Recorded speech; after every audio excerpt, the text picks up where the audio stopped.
Thank you very much. Hello, everyone, and welcome to another Meet the Makers showcase, the third that we have running for this festival. My name's Harry Carr. I am a Senior Investment Manager at the Arts and Humanities Research Council in the UK, and I'm here to moderate this session and help with a few of the Q&As and some of the presentations. I'm going to start a bit by introducing who we've got here today. We've got three projects who each are going to have some time to present their projects to you and speak a bit about them. Each presentation will then be followed by about 5 minutes Q&A. If you have any questions, please do just drop them in the chat as we go along. And I'll do my best to cover all of them.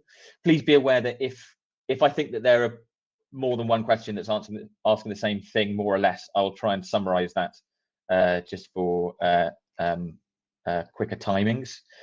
The way it's going to work is I will welcome our first project onto the screen. They will have 10 minutes to present their project and speak to you all a bit about it. After those 10 minutes are up, then we'll have 5 minutes Q&A, and then we'll have another 10-minute presentation, another 5-minute Q&A, another 10-minute presentation, another 5-minute Q&A, and then a few minutes at the end to wash up and say goodbye. As Miriam's put in the chat, if you'd like to connect with any of the speakers, you can find them via the People tab, and then either message them or invite them for a live chat in your and their own time.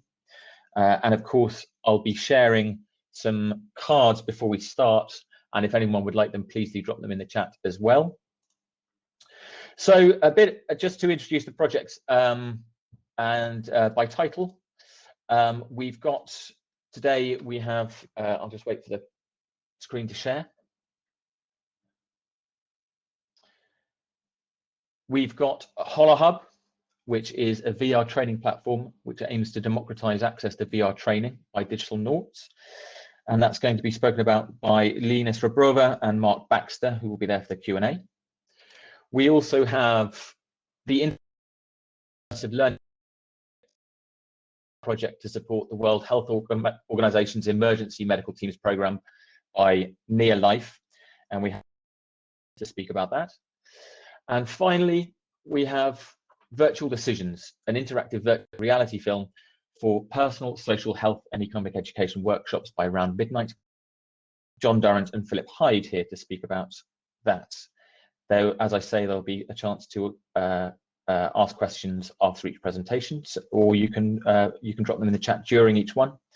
So without further ado, I will stop screen sharing, wait for that to take effect.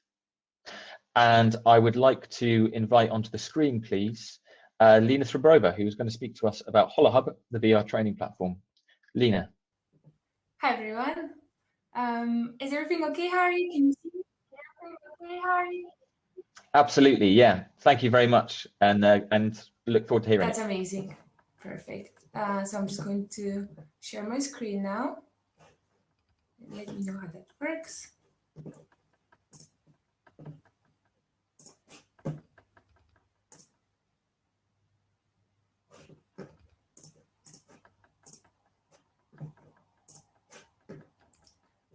Okay, that's perfect. Oops, that was too fast. Okay, so hi everyone. My name is Lina Srebrova, and I'm the lead XR strategy consultant for Digitalnauts. So what stands behind this pretty lengthy description of my role is basically I help companies implement VR across their organizations. So it could be VR, it could be AR. It's a better way to say that is probably to say extended reality. So how that works is I basically work very closely with companies to understand their VR needs and to see exactly what their business objectives are.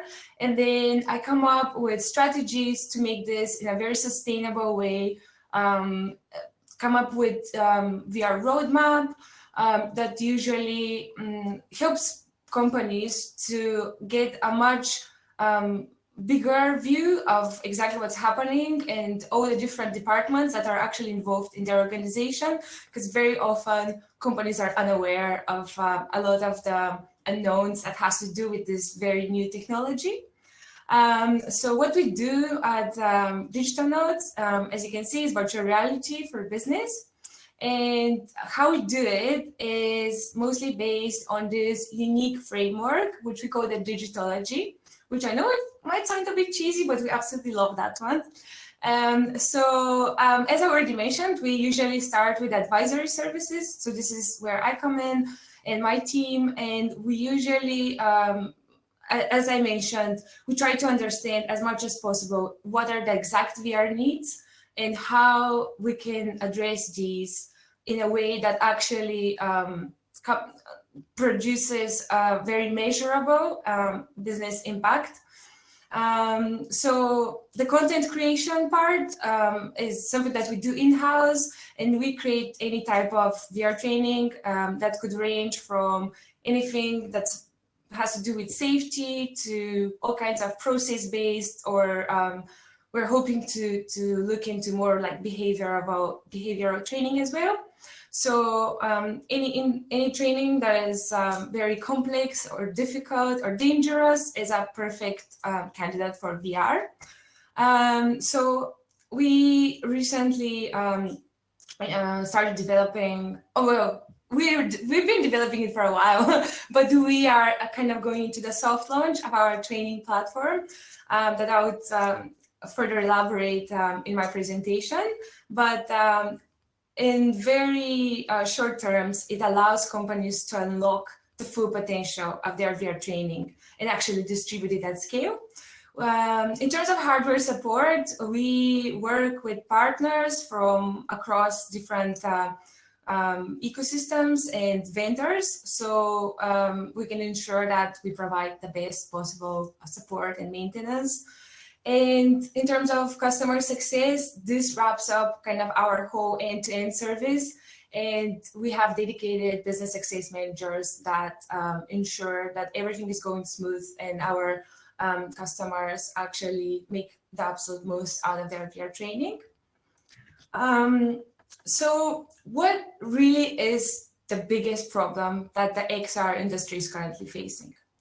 The way we see it, from our own experience, from our customers' experience, from all the big corporates and enterprises and the smaller companies that we've worked with, is that there is this concept of the walled gardens.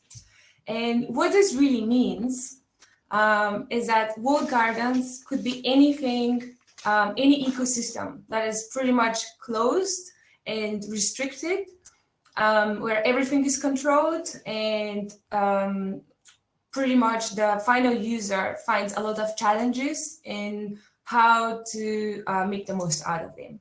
So there's a lot of limitations, and a lot of the way that the current XR ecosystem looks like is not very suitable for businesses. And what I mean by this is that a lot of the platforms that are currently available, like Steam VR or Oculus or Viveport, are built in such a way that they're not exactly compatible with businesses, and they present them with a lot of challenges. So what that really means for the ecosystem, and mostly from our experience, is that a lot of those companies are firstly, and most importantly, not aware of the fact that when they actually start working with any of those platforms and they want to use them to make them, to actually distribute their content and to roll it out at scale, it turns out that there's a lot of hooks and signups and verifications and Facebook accounts that have to be created, a lot of GDPR problems. And all of these are usually problems that companies only become aware of much later in their journey. So it's very hard for them to actually plan in the very beginning of when they start creating VR of, we need to be thinking of how are we actually going to distribute this. So from a business perspective, it's very hard to put any existing content and to actually distribute it at scale. which could prove very, very challenging, because once you've actually invested so much money in creating something and so much work and all this like passion of actually bringing a new technology to your company, and then you just really can't make the most out of it, that could become quite an issue for companies. But also these same ecosystems, as I refer to them as their walled garden systems, they also present a lot of challenges for developers. So if you think about even bigger development studios or indie developers and all these amazing applications that they're creating, very often just never see actually the light of day, because it's so hard to actually roll it at scale, put it on hundreds of different headsets, and be able to manage that content, to update that content, and to keep editing and keeping people actually, like your clients, on top of everything that's happening is a huge challenge right now. So the good news is that we recognized this very early on, and then pretty much decided that we'll take it on us to what we call democratize the access to VR. So our platform is called Holohub, and it's basically a VR training platform that allows companies to unlock the full potential of their training, which means that it allows them to distribute everything at scale. So it doesn't matter if you have existing content or new content that you're creating with a company. You can just roll out your content at scale, online or offline, no matter if you're using mobile or desktop VR. We also allow, like our platform allows companies to manage. So you can manage your users, you can manage your content, you can manage your headsets. And apart from that, we are also focusing on tracking and integrating the content that's already in there. So in terms of tracking, the platform really allows you to track any type of learning analytics or performance data in order to really allow these companies to make the most informed decisions that come from their learning analytics. And then integrations, we basically decided, right, we need to make it as much as possible compatible with all businesses and everything that they're using. So it could be your CRM, it could be your LRS, it could be any common business systems that you're already using. We're taking care of all of that and making sure that we can just have all kinds of custom integrations. So there are some existing content, as I already mentioned, some existing platforms, and ours is different. And we created it different on purpose because we experience a lot of problems and we share kind of the struggles of our customers. So we decided to do it in a way that works for businesses. So we made it content agnostic, which means that all companies can upload any type of content. It doesn't matter, again, if it's online, if it's like on mobile headsets, if it's on desktop, if it's developed in Unity or Unreal, that doesn't matter to us. What we are working really hard to achieve is to resell existing VR modules. So allowing our customers to really make the most out of their investment and say, yes, I've created something, now I can share it to the wider industry. Something that we're very, very strongly trying to adopt is a no technology lock-in policy, which means that any content is completely separate from our platform. It doesn't need, it could be existing content. Again, it could be content that someone is developing for you. We're just trying to make sure that nobody gets stuck on our platform like people very much experience with other ones. Cross-platform support pretty much means that we support Oculus, HTC, and all the big names out there right now. Again, in terms of the focus of our platform on businesses, we've tried to make it enterprise ready by working with enterprises to actually develop it, which means that it can be perfectly branded. It could be it's kind of a wide labeling solution where everything in the platform can be branded according to your company. So that's pretty much me. I do apologize if I'm running out of time because I'm not pretty sure exactly when I started, but I would like to invite everybody to become part of our soft launch. And Mar, my colleague, is going to share with you the link that you can actually follow. And thank you very much, everyone, for listening. Thank you very much, Lina. That was very interesting indeed. We have 5 minutes now for a Q&A. I believe Mark is going to join us as well. So Mark, if you'd like to join us on the screen as well. I absolutely echo that, Mohammed. Great work by the Digitalnauts team. If anyone has any questions for Lina and Mark, please do drop them in the chat, or just any comments. Please do share them there. I actually wanted to ask you guys about more widely into education, because of course recently there's been a huge need for remote learning at scale, at mass scale, at national scale. Is that something that's interesting to you guys, or I take on board your point about, you know, if it's dangerous, if it's difficult, things like that. It might be arguable whether a classroom is dangerous or not, but is that something that interests you as a company? Yeah, definitely. Can everybody hear me okay? Yeah. Hi, yeah. So of course we're always interested in education. We as a training company, we're all about delivering new knowledge and transferring knowledge. One of the things that you'll find that people struggle with in the education sector is, well, one's budget restraints is quite big. It's more so in the education sector than it is when you're dealing B2B.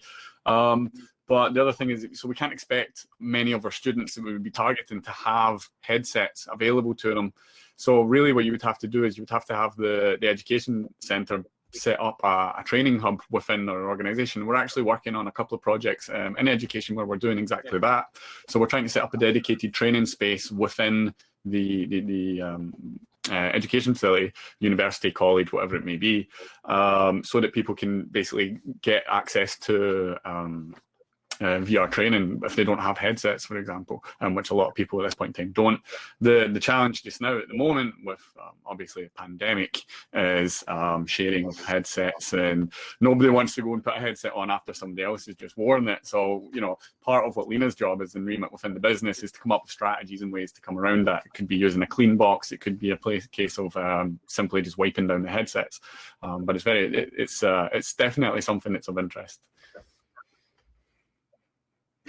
Great, thank you. We've got a question actually from Marco Ficini. Marco, thank you. How easy will it be for admins to administer Holohub for users? Very easy. It's dead easy. All you do, basically, it's very straightforward. And if you've used a platform in the past, like a learning management system, it's not a learning management system, but it's not too far off it in terms of how it feels. You just log into the back end as an administrator once you're signed up to get a Holohub account. Then you just upload the users, add the users you would like to invite. You can invite admins, you can invite guests. It's pretty flexible. There's a follow-up there, Mark, as well. Is there any tracking of the experiences? If so, what kind of tracking? Excellent question. Yes, we do this in two different ways. So one of the things is if you build the content with our software development kit, which is completely optional. As Lina said, the whole point is we don't want to lock in people to our platform. So the SDK is optional if you want access to the added features. And one of those added features, as Lina said, is integrations. And that allows you to integrate your application with existing business systems, such as I said earlier, learning management systems or learning record stores to store and track all of your learning data. The other type of data that we track is the actual usage behavior. So what headsets are being used, how are they being used, what content's being run on them, who's running the content, kind of sort of more standard stuff about the actual content itself rather than what's inside the application.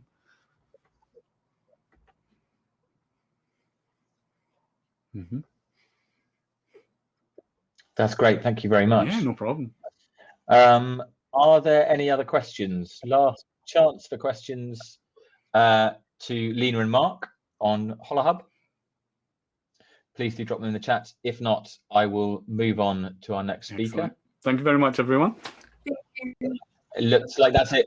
Lina and Mark, thank you very much indeed. That was really, really interesting. Thank you. And as Miriam said at the top, if you'd like to connect with anyone, please do search for Mark and Lina on the People tab and drop them a message or invite them to a live chat. I'm sure they'd be more than happy to talk more about the product. Mark and Lina, if you could leave the screen, thank you very much indeed. Thank you. Next up, we have Mike Todd from International Response Immersive Learning Project, which was it is a VR project to support the World Health Organization's Emergency Medical Teams program.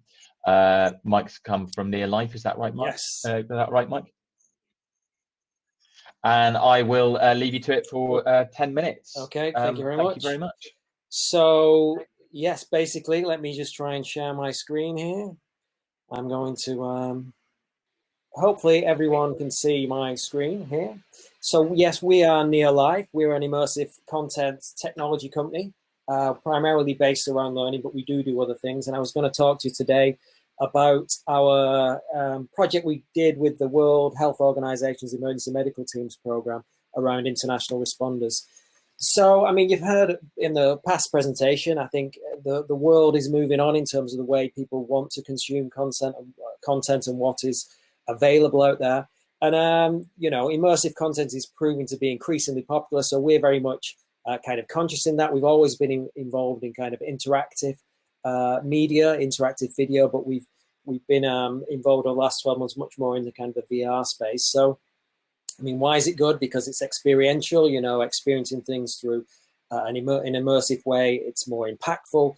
A recent Ofcom report, Ofcom being the UK media regulator, had highlighted how, you know, 90% of material taught by virtual educational technology tends to be remembered, whereas it's much lower in standard learning. So, you know, you can bring in more gamification elements in terms of immersive learning. You can bring in, you know, the feedback and the tracking through engagement, which we've seen mentioned in the past presentation, and it's just generally more enjoyable and more effective. So we worked on this specific project with the WHO's Emergency Medical Team program. The medical team program is something which works. It's really an accreditation for any country, whether it's the US, the UK, it could be Colombia, Australia, Indonesia, any country in the world who has a team of emergency, of basically medical experts who they want to send overseas if there's been an emergency, you know, it could be an earthquake, it could be a flood. But if they're part of the international response community, then they're often accredited by the WHO as being an emergency medical team.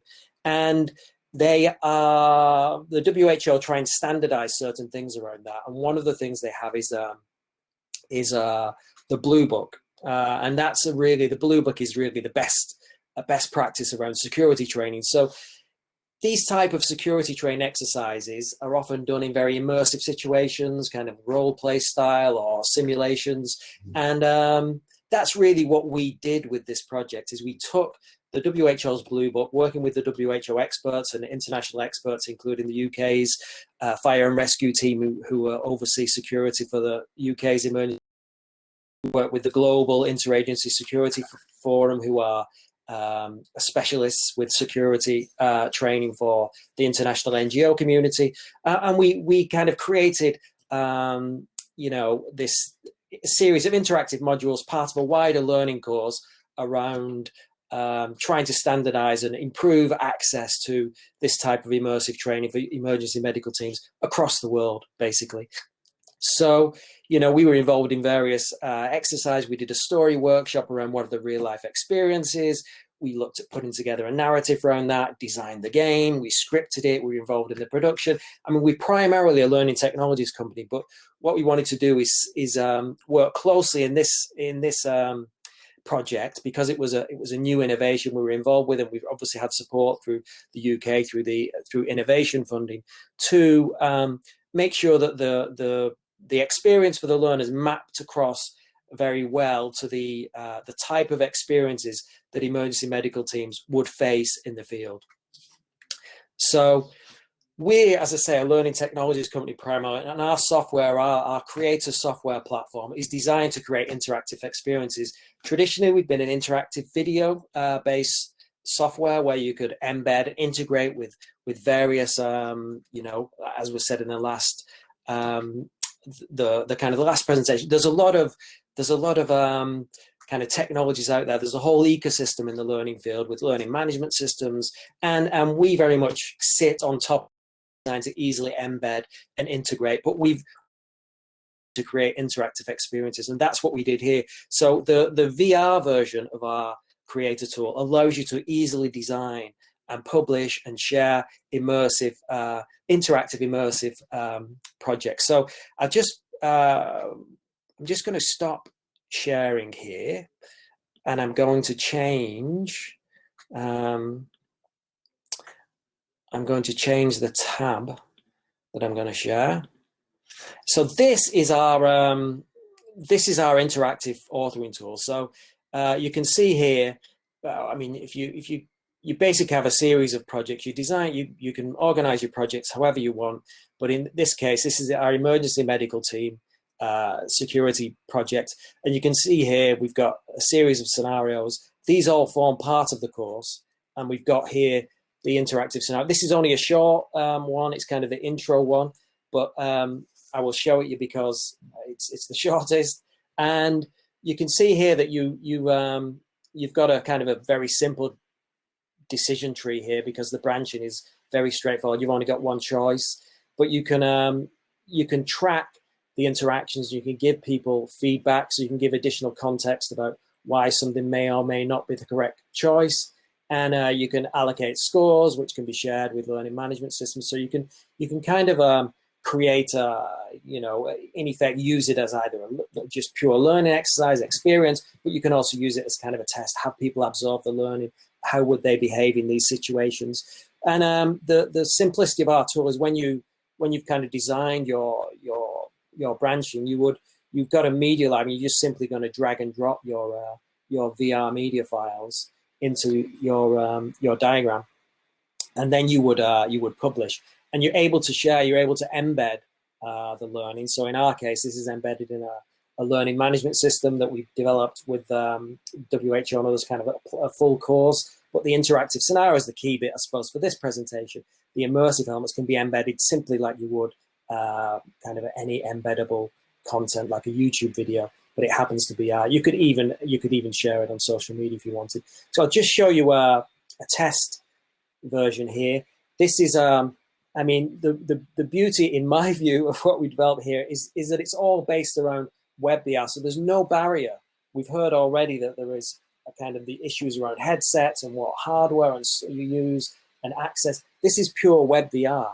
So when you if you were watching this and it was embedded on a website and you kind of made it full screen and you had it on your mobile, you could experience it directly with your phone. So yes, you need a headset in the extent to which you could have a cardboard headset, but you don't need Oculus or any other, even with Google Dream where you need a kind of your controller to click or make selections. You just simply interact here with your phone and it works purely on gaze interaction. So if I just play this mini scene from the opening, you can see here, just to give you time to put it in your headset, there's a bit of a warning here. Well, not a warning. So you can watch it on your desktop. So I would just simply look at this to select the option. I'm going to click it here, but I would start. Okay, this is just a short trailer of the course, so I'm just going to show you this.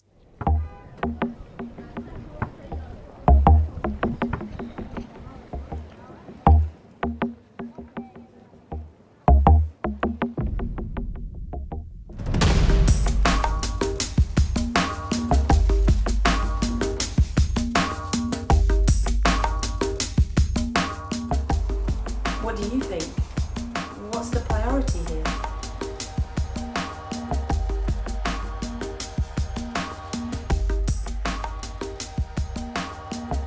No problem. Thanks. Just gonna give him a quick call.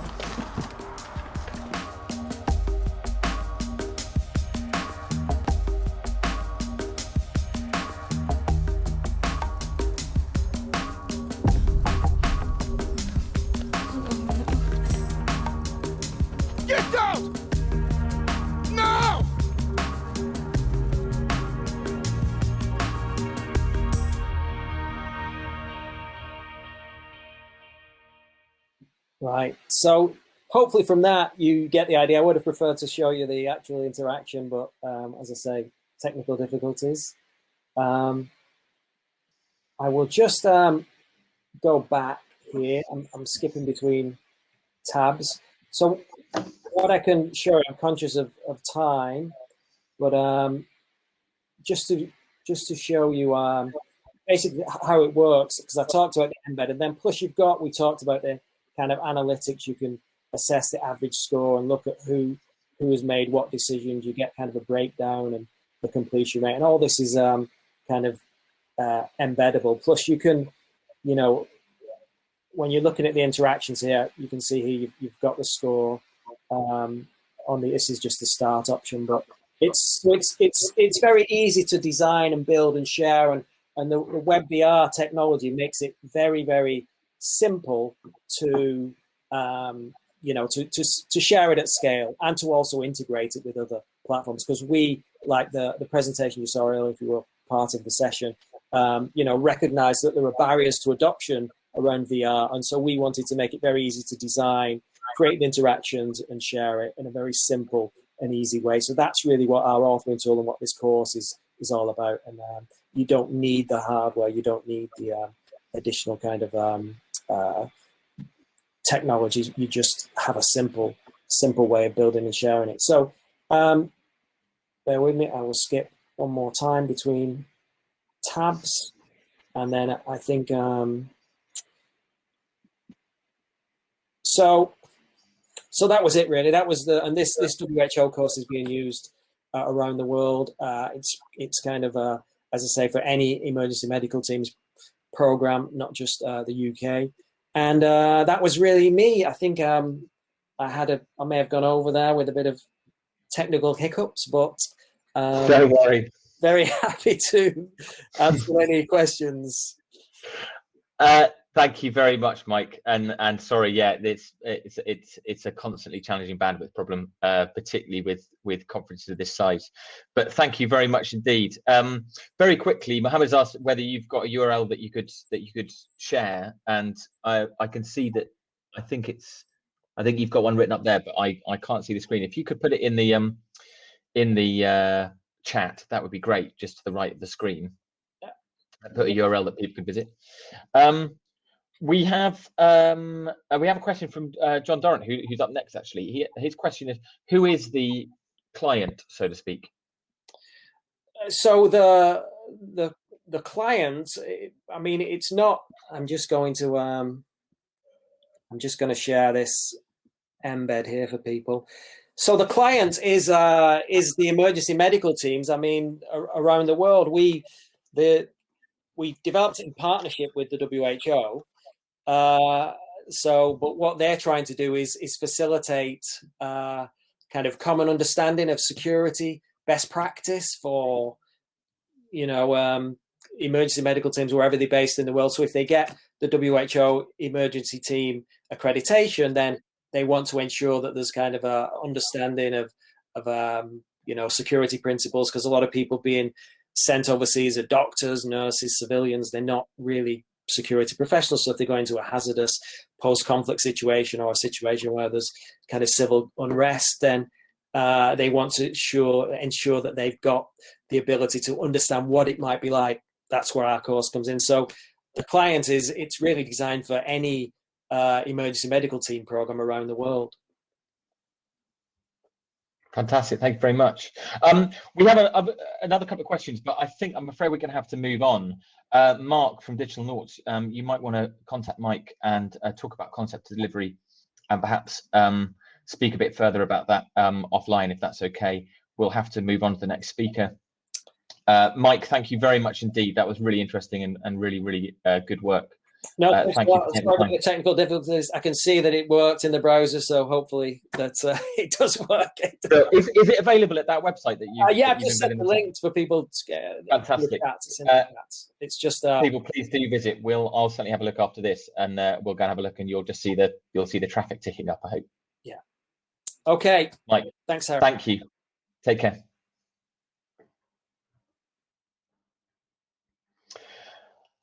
Okay, thank you, Mike. Last of all, we're going to move on to virtual decisions. John Durrant is here from around midnight, and Philip Hyde will be joining in for Q&A.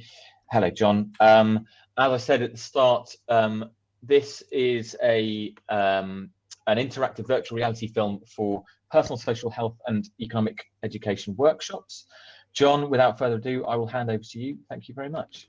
That's all right, Harry. I'm just expecting Phil to be here, actually, Harry. I don't know where Phil is because he's got the presentation. So I'm a little bit at a loss without him, actually, because I don't have the presentation in front of me. Yeah. Ah, you're there. Right. I can see you, Harry, but I can't see Phil. Is there a problem? He says he's here in the chat.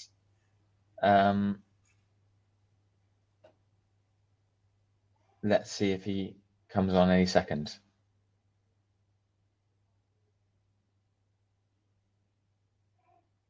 In the meantime, John, if you wanted to quickly talk about how you came to do this project. Oh no, here's Phil. I'll leave you guys That's to all it. right. Thank you. Hello, Hi, everyone. Phil. Hi, Phil. I think I can't see your screen at the moment. Hello, everyone. How are we? We can't see your screen at the moment, Phil. Yeah, I'm unable to share my screen apparently. Right, So okay. I'm going to share my. I can share my screen. I can't share my camera, which is probably a good thing, to be honest with you, with the way that the camera's facing, which is me. So, but I will share my screen now. Okay. That's great. Yeah. That's great. Lovely. Thanks, Phil. Okay, so hello everyone. My name is Phil, as we probably gathered. I am the creative manager of Round Midnight, and Round Midnight is a creative arts company that has been working in the creative arts sector in education for a very long time, and we work primarily in theatre and education, and have moved into tech for good. Wow, tech for good. That sounds great. I'm John Durrant. Hi, I'm creative director of BDH Immersive. I'm an award-winning director, designer, and animator with VR, AR, and XR experience and film and television credits. I feel a bit big-headed by saying this sort of stuff, but I need to put you in context anyway. Awards include BAFTA, the most prestigious award in the UK for film and television, if for our American cousins. RTS, Royal Television Society. We've been at Southwest presenting VR material before, so we've been on the official selection for VR, and we've got that Emmy nomination for a film about Coldplay. So that puts me in a bit of a context. But we were here to talk about virtual decisions. So, virtual decisions here's the trailer that we're going to show you in a minute. Virtual decisions helps young people explore real-to-life scenarios in a realistic and authentic storyline. It's the first of its kind when working with PSHE, which is Personal, Social and Health Education, to help participants engage in risk-taking scenarios and experiences in safe environments. So if I just show you the trailer for it now.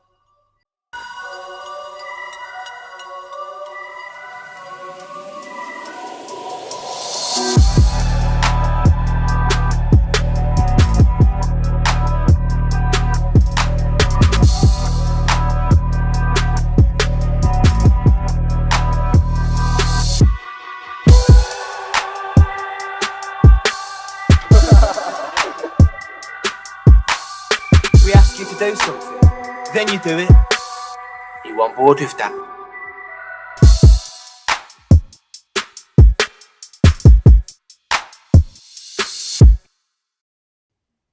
When I ask you to do it, will you do it?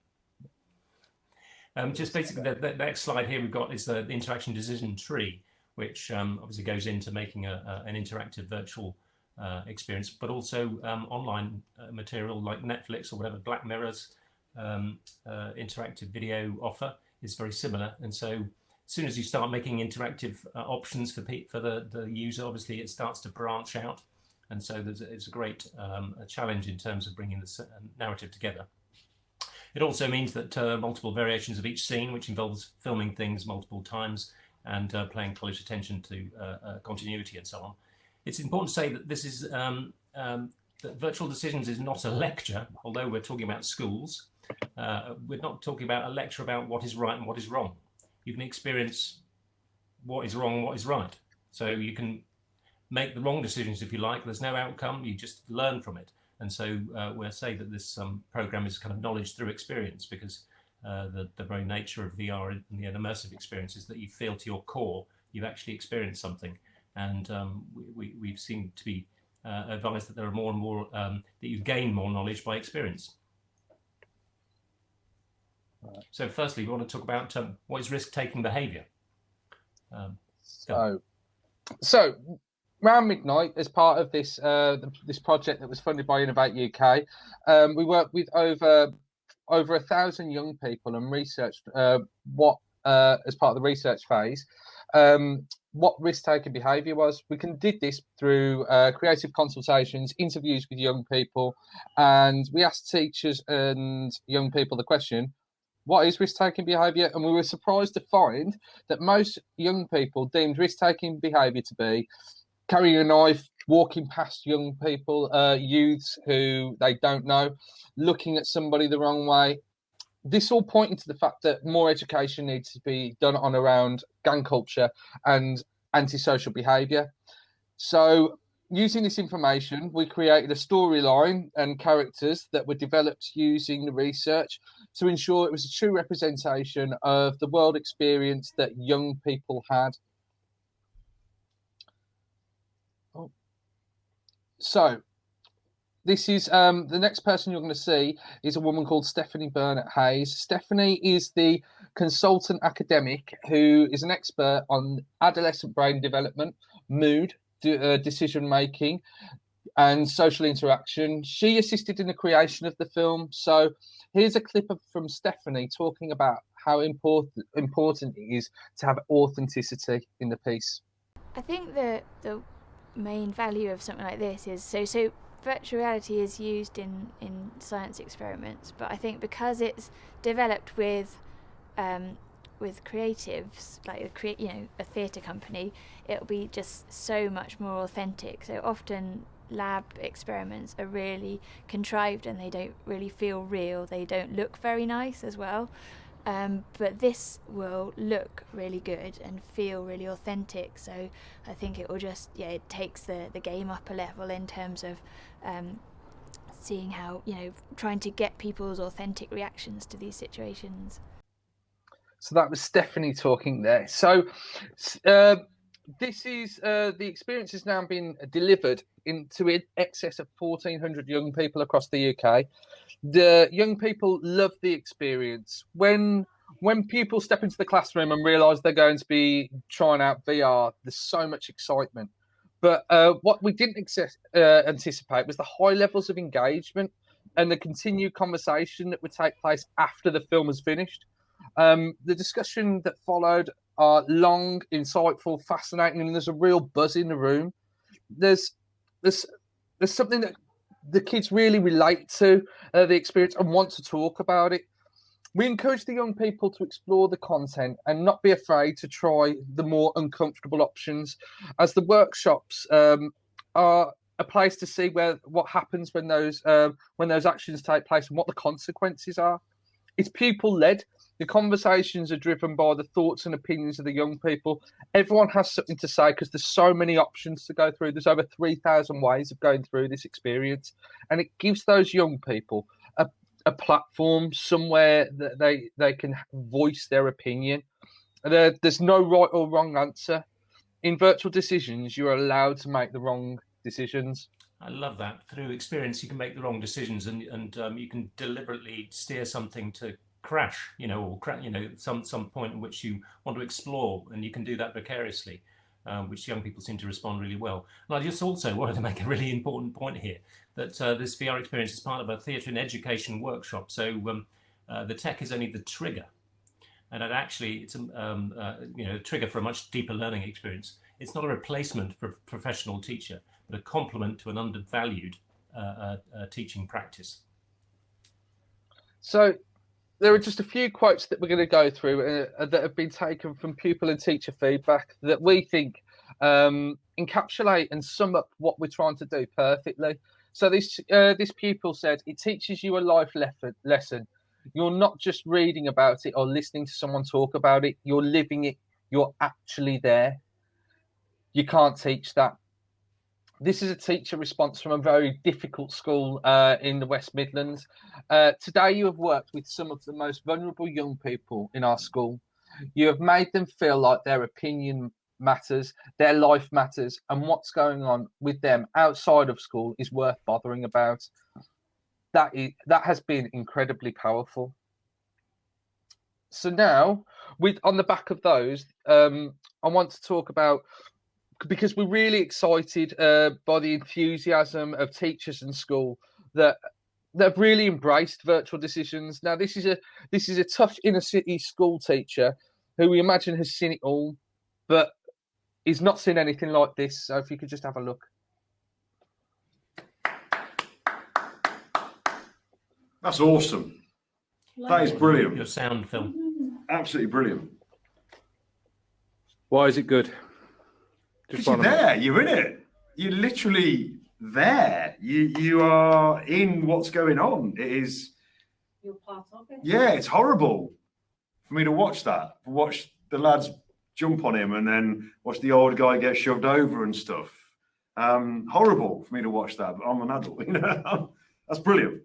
That could be it. That has got so much potential, hasn't it, to really engage with kids. Has so much, going for it, and the options available to you, and how I could see it'd be really hard to actually put it all together and get it going. I think, that was great. That was that's the experience. It's fantastic. Honestly, Phil, you've got something there. That's brilliant. That was great, Phil. Yeah, it's quite interesting, isn't it? It's the sort of the power of the eyes, connecting the eyes when an alpha male leader of a gang fixes you in his gaze and asks you whether you're going to do what he wants to do or not.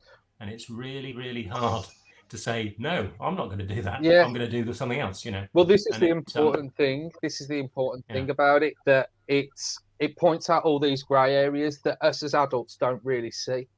And until you are in a situation like this and experience these sorts of things, you don't know how you're going to act. So this is something that because of the prevalence of knife crime and gang culture, how it's been glorified in so many different ways over social media with things like county lines as well. There's so many things that can be drawn back to the choices that you make. So this is a perfect way of getting young people to explore this and open these conversations as a form of early intervention, so that we can help, we can make a real difference. And I suppose what I was saying, and partly what I was saying, Phil, before was the fact that this is in a safe environment, so it's in a workshop with teaching educational professionals around you. So, you know, if you did if something upset you or flipped you or whatever, in an unusual, unexpected way, then there are professionals around to talk you through it. But we've had a lot of success with young people going through it twice. So they did all the right things as they saw it the first time, and then we went, no, well, let's go through it again and just make do bad things and just see how it behaves, see how the individuals react to you, and there's a kind of greater learning experience, really. Definitely. I'm going to stop sharing my screen now because I'm tired of looking at the picture of me from 1994. So I'm going to leave it there. Yeah, I hope so. Well, don't look any better. So, go on. Put your picture on, Phil. I can't. It won't let me. Oh, it won't let me. Right, okay. Thank you. Thank you very much, both of you. That was fantastic. In a past life, I used to work in theatre and education, and that would have, I think that would have helped with many things, most of all the Tempest. But but I was just saying, I don't know if you recognised, then Harry, then the point I really made about an undervalued art form, because theatre and education is real people, and it's unlocking real things in people, and also it's giving the teachers a bit of a rest. Yes, and arguably this has more sort of real world application than Shakespeare, but I wouldn't say that to a lot of ex-colleagues. Just on that point, I mean, I'd like to kick off the Q&A if that's okay. Go for it. so this is obviously it's quite a broad subject, risk-taking behaviour, a broad range of topics. But are you considering, this kind of dramatic approach on other subjects? Yeah, definitely. I think education has taken a turn because they've obviously realised that there's a lot that needs to be taught about, obviously, English, maths and science, but PSHE has become part of the national curriculum as of 2021. I should probably say just in the UK. Yeah. Just in the UK, but as part of the national curriculum, it has to be taught, and teachers aren't necessarily going to university and getting a degree in PSHE. So there are lots of topics, as I mentioned, county lines that could be expanded on so much. There's knife crime that we've actually been commissioned to do a piece on, and it is in full flow development. So we're looking to expand our repertoire, as it were, make a library of them, and decisions. Also the interesting things, Phil. We were talking about, online grooming and that sort of thing, and also social media bullying and stuff. So there's a lot of ways in which there are a lot of subjects to basically help people with.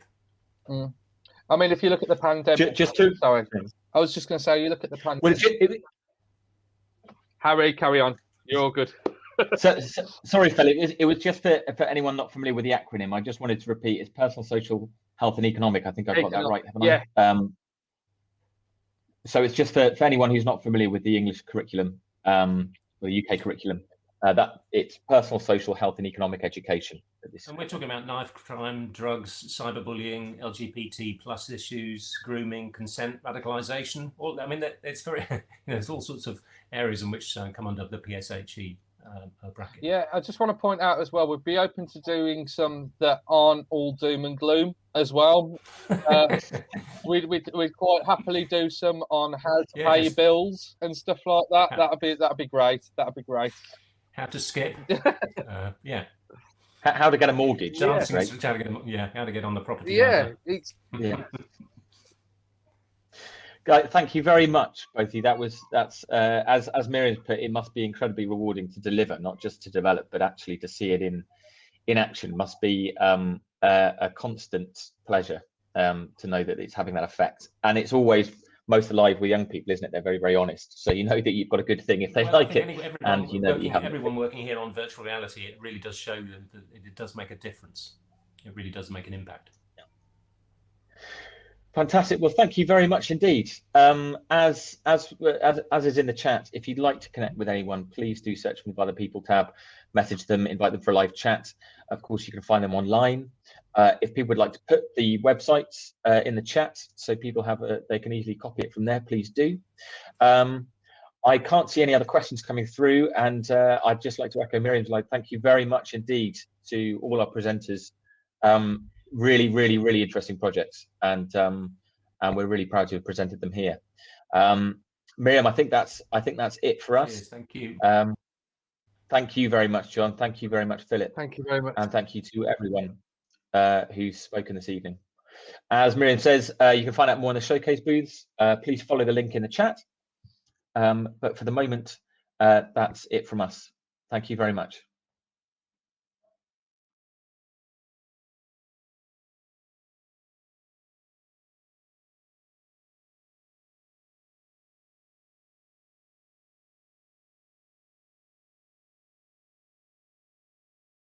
I don't think I'll ever forget my first day at Factory 42.